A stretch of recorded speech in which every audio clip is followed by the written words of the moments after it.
ഇതാണ് കുയ്യാലിപ്പുഴയും പാലവും. ദിവസവും ഇതുവഴി കടന്നു പോകുന്നുണ്ടെങ്കിലും ഇത് വരയ്ക്കാൻ ഇപ്പോഴാണ് അവസരം വന്നത്. മോൾക്കൊപ്പം ഇന്നൊരു സഹായി കൂടിയുണ്ട്. അവളുടെ കസിൻ സിസ്റ്ററാണ് ഋതുപർണ. പുതുവർഷത്തിൽ തന്നെ വരയ്ക്കണമെന്ന നിർബന്ധമുണ്ടായതുകൊണ്ട് നേരം വൈകിട്ടും വന്നതാണ്. ഇപ്പം തന്നെ സന്ധ്യയാവുന്നു.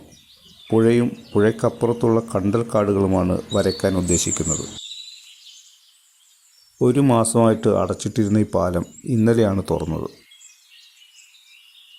വാട്ടർ കളറിങ്ങിൻ്റെ നിയമങ്ങളൊന്നും പാലിക്കാതെയാണ് കടുംനിറത്തിലുള്ള ഈ ചിത്രം ഞാൻ വരയ്ക്കുന്നത്. കുറച്ചപ്പുറത്ത് 1-2 തോണി കാണുന്നുണ്ട്. പക്ഷെ അത് ഈ ഫ്രെയിമിൽ വരുന്നില്ല. അതും കൂടി ഉണ്ടായിരുന്നെങ്കിൽ നല്ലതായിരുന്നല്ലേ. കുയ്യാലിപ്പുഴയിൽ കട്ട പിടിച്ച പായല് പോലെ അപ്പുറത്തുള്ള കണ്ടൽക്കാടുകളുടെ പ്രതിബിംബങ്ങളാണ്.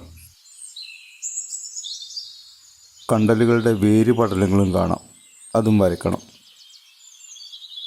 കുയ്യാലിപ്പുഴയുടെ ചിത്രം ഏകദേശം പൂർത്തിയായി.